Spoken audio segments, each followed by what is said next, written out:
Good evening, ladies and gentlemen. Welcome to the program this evening. I am so excited about this program. And firstly, I'd like to say Happy New Year to you all. I know that last year has been so challenging for so many people.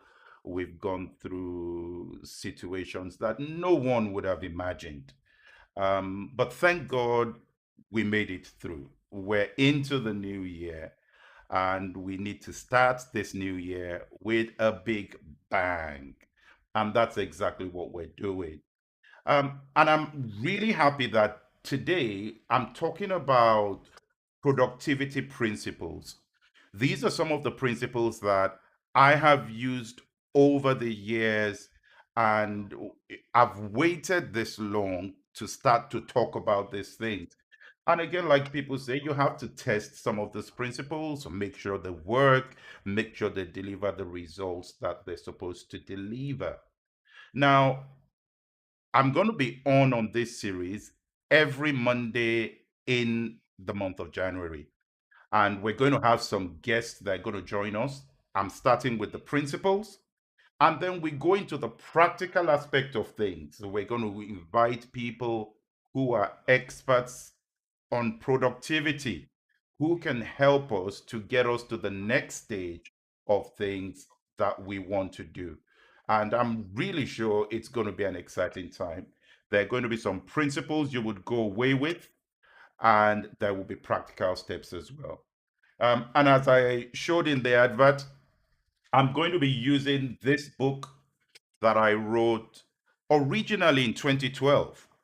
And I've waited this long, like I said, to start to talk about the principles that I have used in my life from 2012 to date. And these are things that have produced results time after time after time. Please share the links. We're live on YouTube, Facebook, Instagram. Please share the links, invite your friends to join us. It's going to be an exciting one today. Thank you for joining. So, Spirit of Workmanship. The first thing that people ask me is, Akin, why the book Spirit of Workmanship? And I'll tell you the story because it happened at a time when I was going through a really difficult time. There were major projects that were going on. They were not really working the way I wanted them to. I had a lot of ideas, business ideas that I wanted to get off the ground, and they were not really moving the way I wanted them to. So I thought, how do I get around this? And like people say, I'm a church boy. My father, the priest, my grandfather, a priest, on my father's side, on my mother's side, the same thing. My grandfather was a bishop. So I come from this lineage of people who have been in church and followed the message in church. So for me, it was no surprise that I was um, at a prayer meeting, at a church meeting, and these ideas started to come up in my mind. And I think that's an important point because, as you would see as I go on, there's some points around what triggers innovation for you. And it's something that you will need to think about as you think about what you want to do in terms of productivity. Your innovation triggers are quite important. But I sat in this prayer meeting, someone was talking, they were talking about the prayer points. But all that was in my mind was, God, how do I get to the answers that I need? The things that are practical, that I can take away and use when I get back to the office the following day. And these were some of the things I talk about in this book. What can I use when I get to the office the following day? And there's a scripture that we pray about a lot. And that's the scripture that talks about God open the eyes of our understanding, give us the spirit of wisdom, give us the spirit of revelation. And what we really mean when we pray that prayer in church is that, look, I'm going to read the Bible, but I need insight from what I read that will translate into actionable step in my work and in my daily experience. So it's not just reading and not really understanding, but it's reading, coming across insight that you can then take away and use in your daily life. And I came across that scripture that said, the spirit of wisdom, pray that God will grant you the spirit of wisdom and the spirit of revelation. And I had this nudge, which I believe was God, to stop, read that again properly. And I read it again and again and again, and I still did not get anything different until suddenly, I must have read it about 5, 6, 7 times. I just kept reading that, and that passage is in Ephesians chapter 1. And I had been reading it probably about 5, 6 times until suddenly something broke in my mind and I saw it. The scripture talks about the spirit of wisdom and revelation.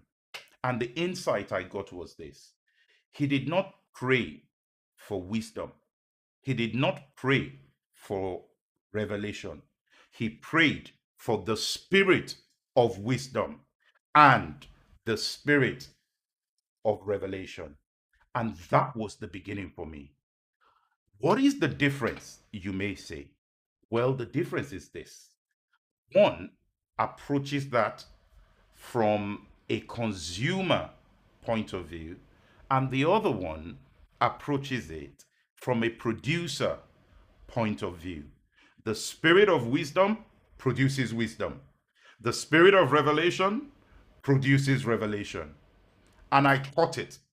And what God was saying to me at that point was this: look, don't just be a consumer of wise counsel, be a producer.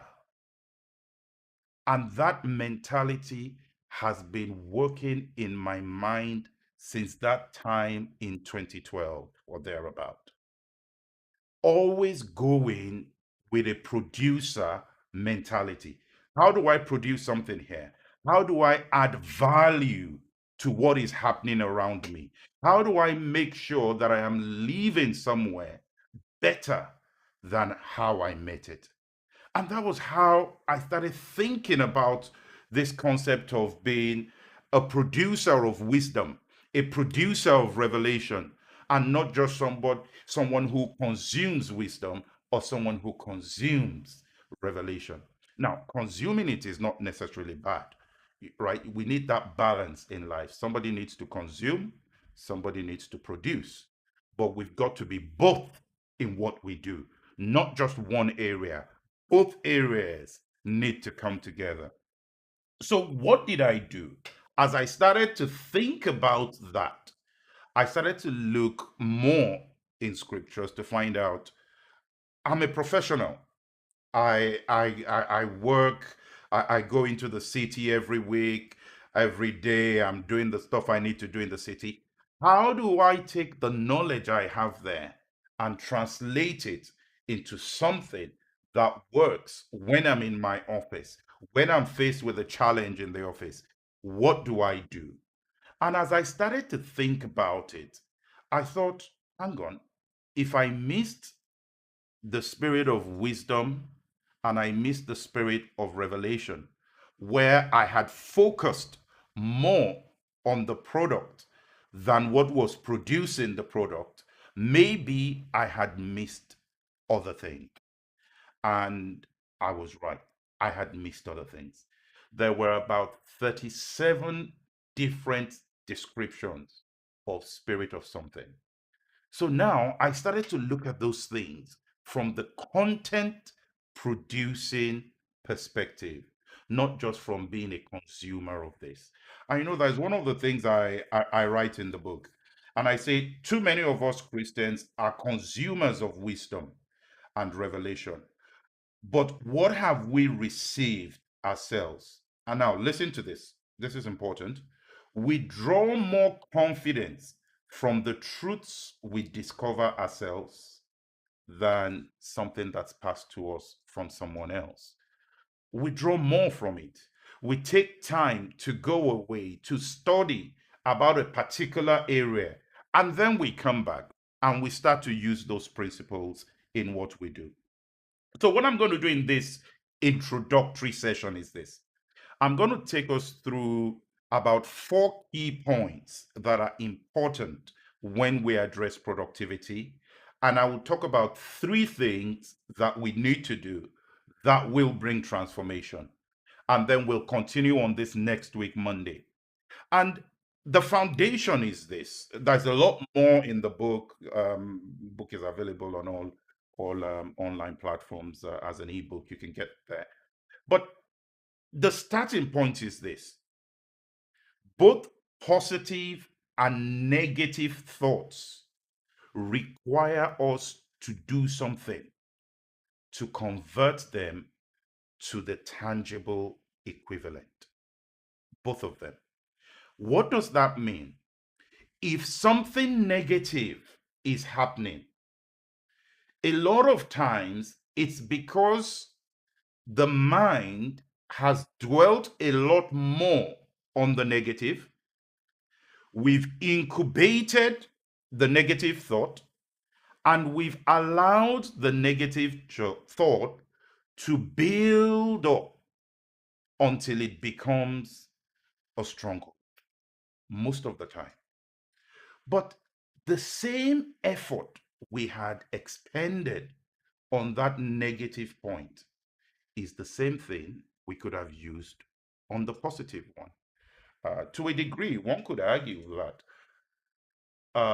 producing results with the positive thoughts is actually a lot easier than doing it with the negative thoughts. There's this story I've read a lot of times of a man who was given a talent.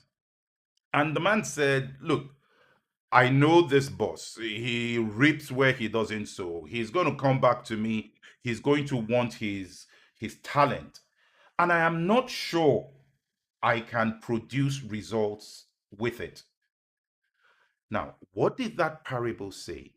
What this person did, he took the talent, he went somewhere, he started to dig a hole, and he put the talent in the hole until the master came back. So he could then go, take the talent from the hole, and give it to the master. What does that mean? This is this: it took significant effort to dig a hole to put that talent in there. So everybody has got in them the ability to produce results with what they have. If we're not producing results, it takes effort to bury the gift that we have in us. It's not something that just happens naturally. It's not something that happens because the circumstances around me led to that. No, it's something that happens because we went along with the process that created the negative outcome. I've seen this time and time and time again. So your mind is built by God to deal with the positive and the negative. I could almost say that the mind sometimes may not be able to distinguish between what is good, what is bad. Imagine this: you are trying to bake a cake. The oven is not going to decide if you got the recipe right or wrong. No. You put that mixture in the oven, and what happens? After a while, you pull it out, and then you discover that something is wrong. You discover that something is missing. So, a lot of times, it's when things start to manifest that we notice the flaws in the thought, that we notice the flaws in what we're doing. And we need to build on this to get us to a point where we are constantly productive. So when you are reimagining productivity, the starting point is to check the mind. What is in my mind? How do I think? Why do I think the way that I think? And I'll say this, which is my second point. I used to think that thoughts were the foundation for productivity, right? Until I started to rethink it. And I have changed my mind on that point because thinking does not happen in isolation. You don't think the way you think just because you want to think that way. No. You think the way you think because something on the outside has been a stimulus to what you're doing. Something triggered you thinking that way. Something did. Something did. Maybe something you saw. Maybe something you heard somebody say. Maybe some thoughts came to you in a book you were reading. Maybe it's an experience you've gone through. Something always triggers thought. So, the environment around you, what you surround yourself with, plays a huge role in defining how you think. It plays a huge role in defining how you think. I remember so many times, I've just given you an example. I sat down in a prayer meeting and an idea came. I saw this context of the spirit of revelation, the spirit of wisdom. I shouldn't be a consumer only, but I should also think about how I produce things that will bring solutions to what other people are going through. And as I thought about that, and the more I thought about it, the more I put myself in environments where I could relate with what was going on, the idea started to broaden in my mind. I started to look at situations differently. I started to see and hear things differently. And that's an important thing. As soon as this thought came into my mind, every other thing in my environment started to align to fit into the context of what I had seen. Now, those things had always been there. They had always been there. The only thing that was different, a thought had entered into my mind, which now meant I could identify those things as they were happening. I could identify them. So, the first thing, know that your mind is like an oven. It takes whatever you put in there. If you put thoughts that are defeatist, if you put thoughts that are negative, it will bake the thoughts and it will give you out a product. If you do the same thing with positive thoughts, you will get the results.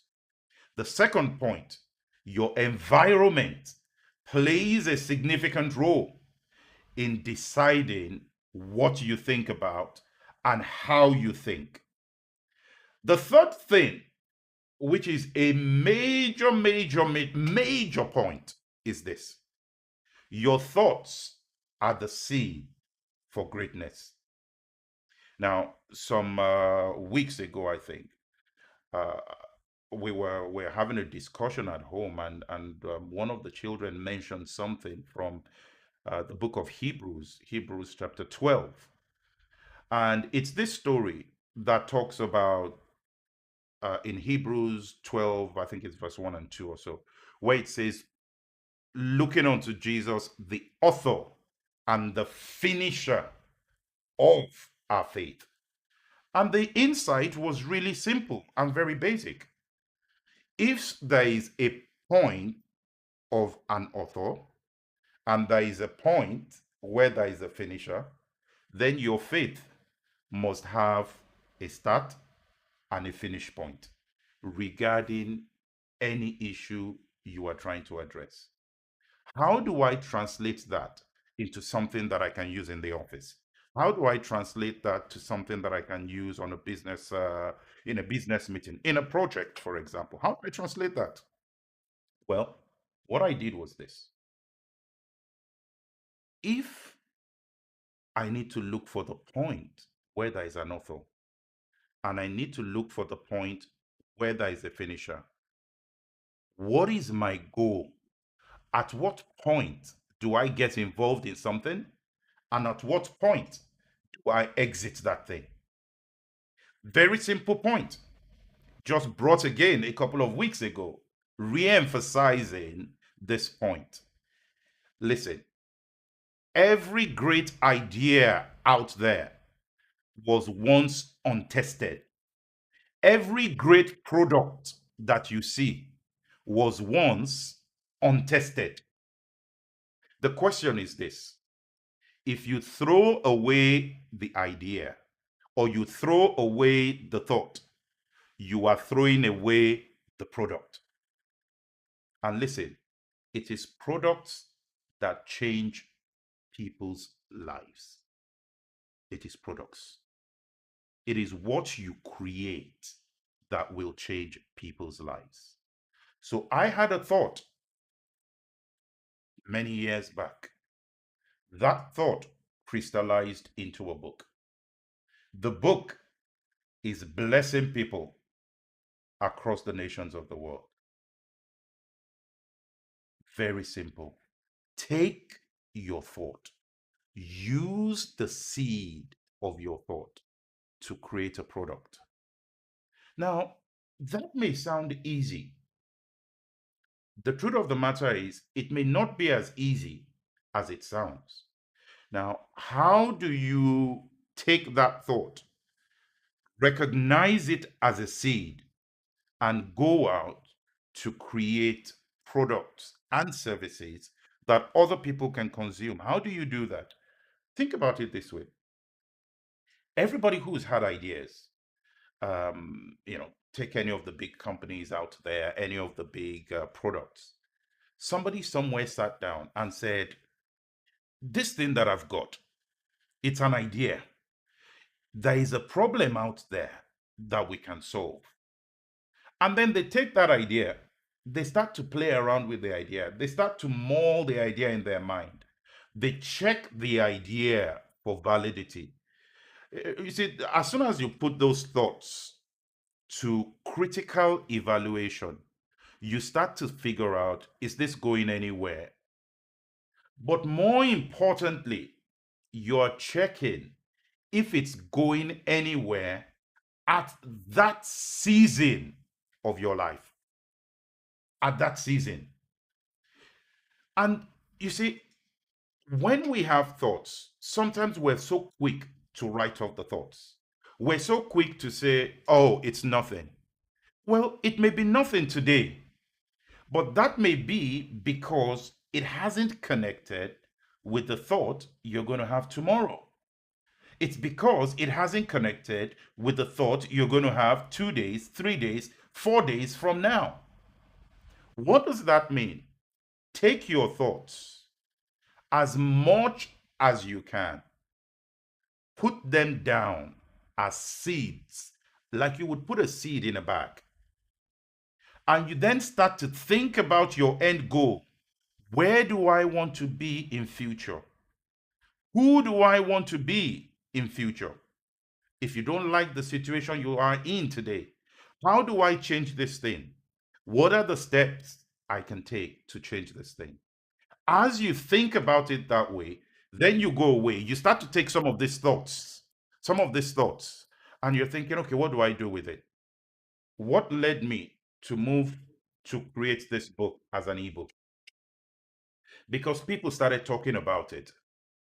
And I was thinking, we've got the pandemic. This, the information in here will change someone's life. People are starting to talk about this thing. How do I get the book to them? Oh, I created a model at the time. That means I can take what I had, convert it to a different form, and make it more accessible to people. Now, the thoughts we had then are still coming relevant today.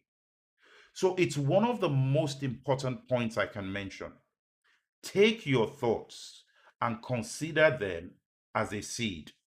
Now, remember, I said this, that you have the start, you have the finish. Build the finish, Get that picture in your mind, and then think about the steps that will get you to the end picture.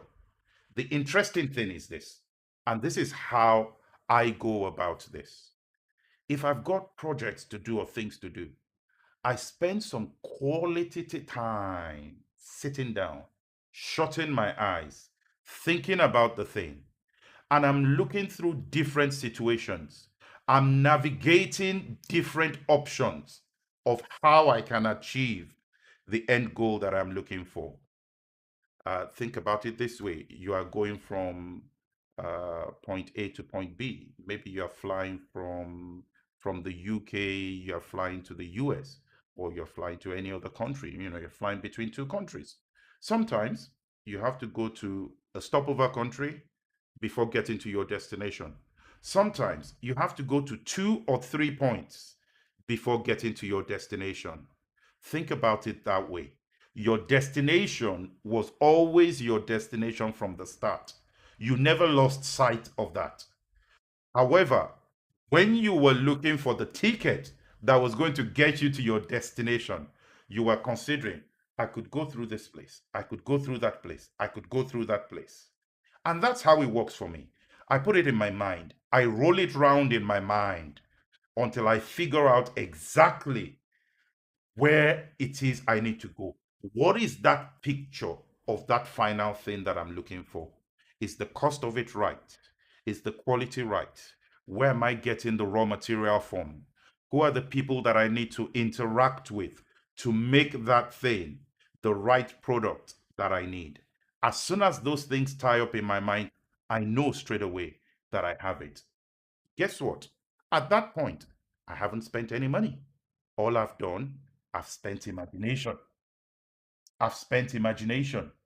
And I remember somebody saying a story about this. I think it was one a surgeon in the United States at the time when they asked him, "How come you are as successful as you are with all the surgeries you do and how you're separating conjoined twins?" And he said, "Oh, very simple, very simple. I go into the operating room, I grab a chair, I sit down, I shut my eyes, and I perform the operation. And as I'm performing the operation, I'm asking the nurse and the other doctors, can you give me this instrument? Can you give me that instrument? Sometimes I go in based on all the medical records that are put before me. I go in, and as I start to do that in my mind, I hit a complication, and I know that don't do that in real life. If you do that in real life, you're going to kill that patient. And he said he would go through that in his mind again and again and again until he hits the result that he needs.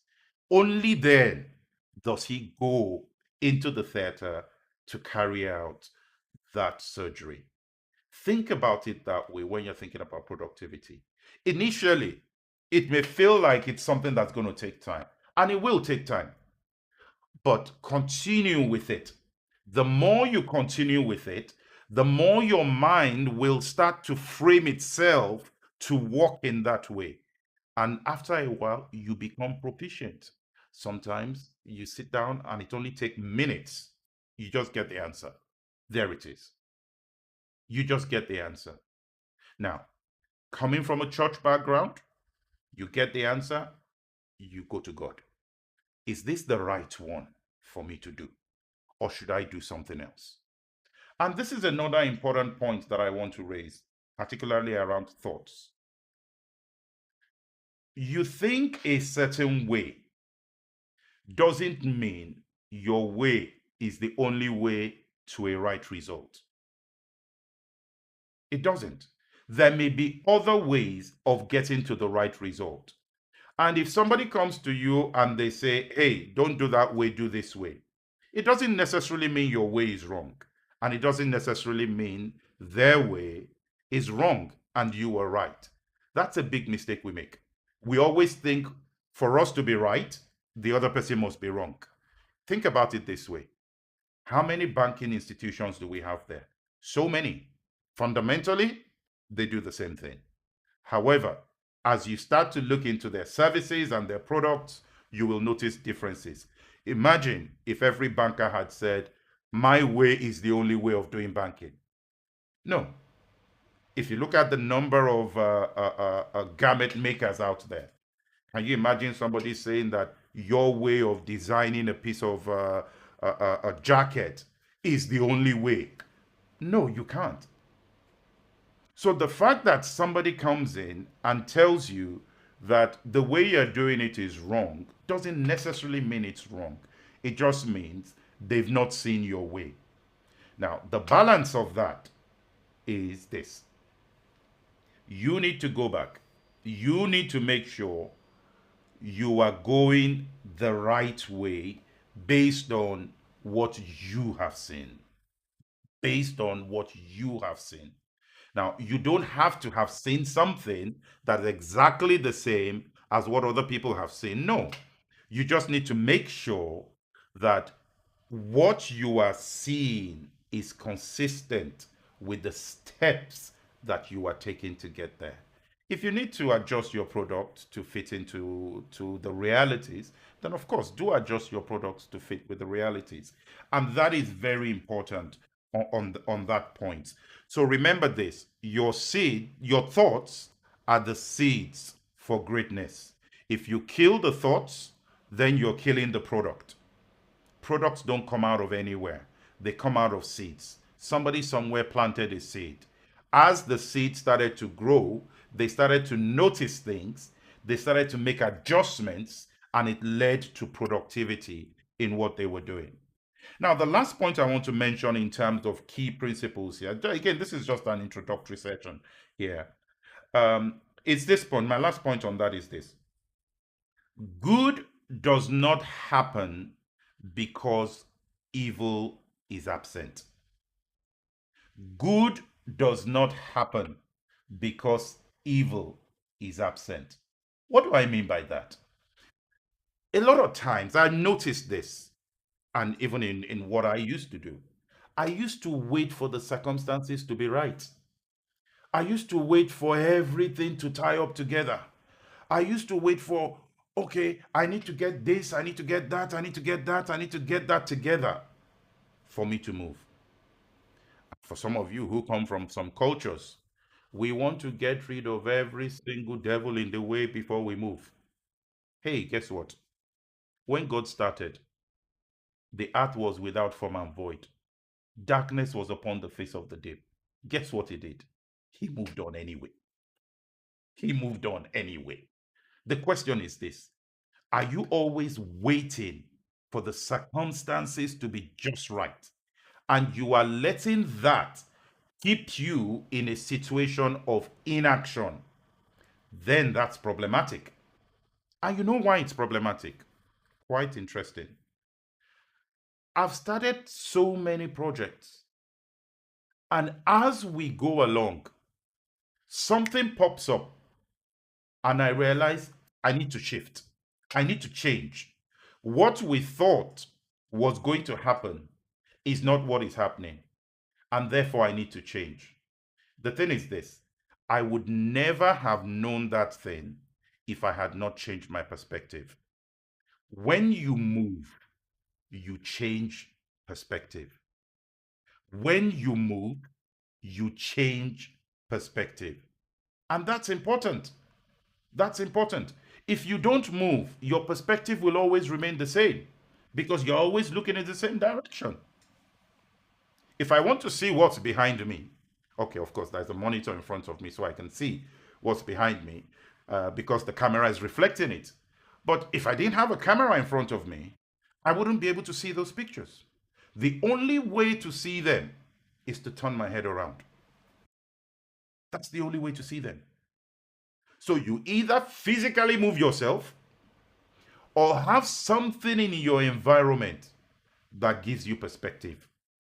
Once perspective comes, you find yourself in a position where you can move. But perspective is important. So listen to that point again. Good does not happen because evil is absent. No. Even in the midst of this pandemic, some people have been super, super successful and legitimately, right? Legitimately successful. They had been working on ideas, they had been working on plans, and a set of circumstances created themselves that was no making of theirs, but they were ready. They were ready. And they took advantage of what was going on at that time. Now, how do you overcome that process where it feels like there's darkness around? You know, somebody might be saying, Akin, but it's just so dark around. I don't know which way to go. I can't really see from where I am. You know what? If you've got your mind and that mind is functioning properly, what you can do is this: start to speak your way to what you want to see. Start to speak your way to it. Start to say to yourself, I'm going to run this business. I'm going to build this business. I'm going to create a product. And then you talk about what the product will do, right? You can be in a corner of a room while you're doing this. I'm going to create a business that's going to solve this problem. I went through pain trying to get this solution. I didn't have it. Now I'm going to solve that problem. I'm going to do something that's going to make it a lot easier for someone else to get the result in this area. Speak to yourself. It's one of the most powerful ways to get out of this thing, where there's like a cloud of darkness all over. And you know, darkness doesn't stop you from thinking. Darkness doesn't stop you from speaking. Darkness doesn't, once light comes on, straight away darkness moves. You would never put on a light somewhere and darkness says, I'm not going. No, no. So, how do you relate that to things at work? You may have a manager that's not a fantastic manager. You might have a company that's behaving in a certain way and people that behave in a certain way. A lot of times people get away, oh, they didn't treat me well, they didn't do this well to me, they didn't do that well to me. That may be true. But the way you respond to that is what you choose. The way you interpret that is what you choose. The way that translates to actions is based on what you do. You can look at the same situation that some people would have looked at and they would have said, this is just so bad. Some people look at it, they see opportunities. They see ways of moving to the next level in what they do. They see that. So good does not just happen because evil is absent. Good happens irrespective of the presence of evil. Irrespective of the presence of evil. It happens anyway. Now, what are some things you can do? Let me point out three things here. And I touched on one of these earlier. This is what I call your inspiration trigger. What is your inspiration trigger? How do you know what that is? How do you know what your inspiration trigger is? I tell you what I do.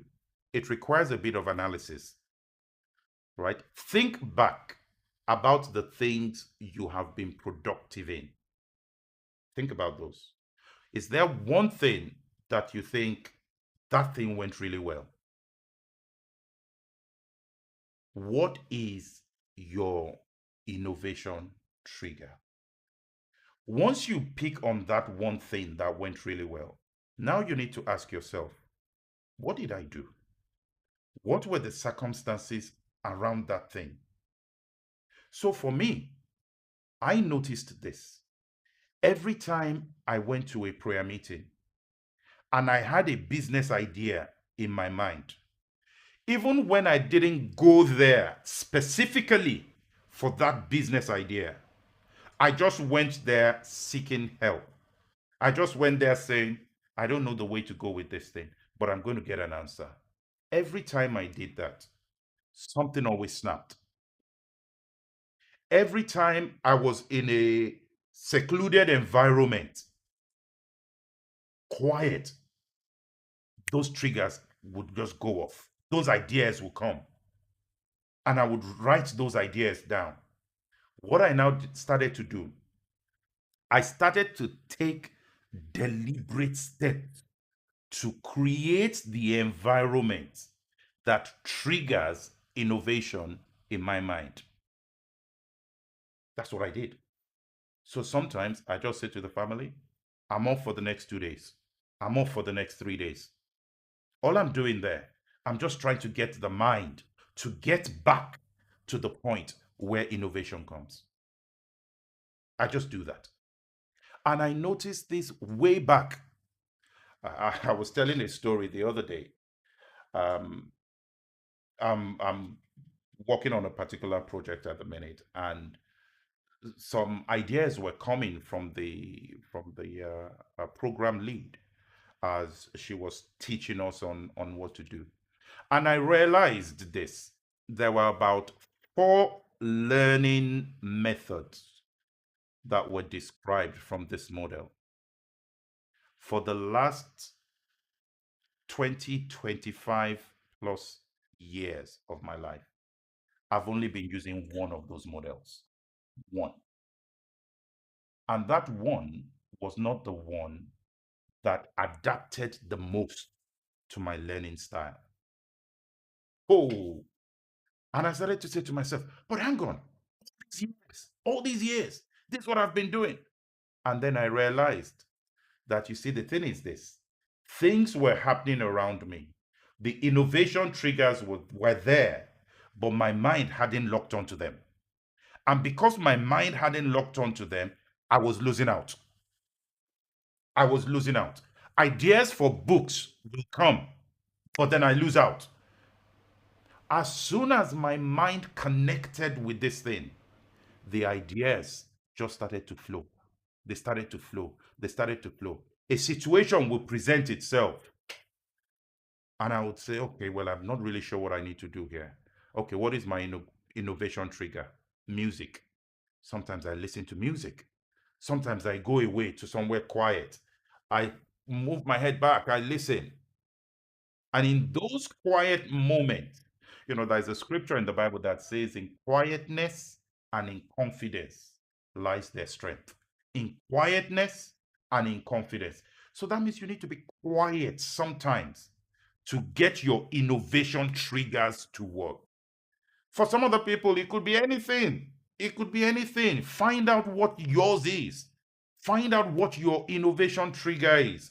You see, because as soon as you get that innovation trigger, your productivity will move to another level altogether.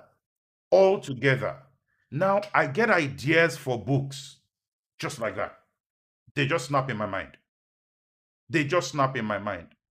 And before, I used to struggle and I say, what would I do? How am I going to write all these books? And I get these questions all the time. People are always saying, Akin, how do you do it? How do you do this stuff you do at work, in your businesses, How do you do it? It's what I'm telling you tonight. This innovation trigger is the answer to that thing. It's the answer. So that's important. Find out what your innovation trigger is. Some of the examples I've given you there. Think about the things you have done that have been successful. What happened? Why was that particular thing successful? Think about tests, right? Once you start to identify that thing, check it again. Does it work? Does it work? If it worked once, it worked again, keep checking, because you might be on to something. And that innovation trigger could be the next thing that you need to do. All right. The other point here in what you need to do, you need to critically evaluate how you think and what you think about. Remember, I said something about perspective earlier. A lot of times, the situation and the environment we're in locks our perspective in. It locks our perspective in, right? We only see one side. We only see that side. and we think that's the only side there is. But be critical about your own thoughts, right? It's not just going on social media and criticizing what other people are doing, what other people are saying. A lot of times, people do that because you are looking at them. If you were in their position and you were looking out, maybe your perspective will be different as well. So, what do? I take those ideas, I mold them in my mind, I work on them. Once I think this is starting to form into something, I think, okay, put that down as one route. What if that doesn't happen? Then what? Then I start to create an alternative in my mind. As you do that and you're critical about your own thoughts, you then bring all these alternatives together, right? Do I buy that? Do I buy that? Do I buy that? What's important to you? That determines what you go for ultimately. You may want some of that, some of that, some of that. Bring all those things together. And suddenly you realize that you are hitting onto something, onto something. So it's important to critically evaluate your own thoughts. I think you've had this commonly said. We judge people by what they do. We judge ourselves by our intentions. We judge others by what they do. We judge ourselves by our intentions. That is super important. A lot of times, if we see our own actions, we will not like ourselves. We will criticize ourselves the way you are doing other people. We would. So look at the two sides, the three sides, the four sides. How many sides you have? Look at those things, and you'll be surprised the difference it would make. Now, the last point I want to touch on here is a very important one. And it's something that I have called the power of two. The power of two. That is so important. So important. The power of two. I remember many years back, there was this idea about, you know what, let's write a book. I want to write a book. I'd written my first book. I think the second one was developing out at the time. And then the idea dropped in my mind that why don't you start a publishing company?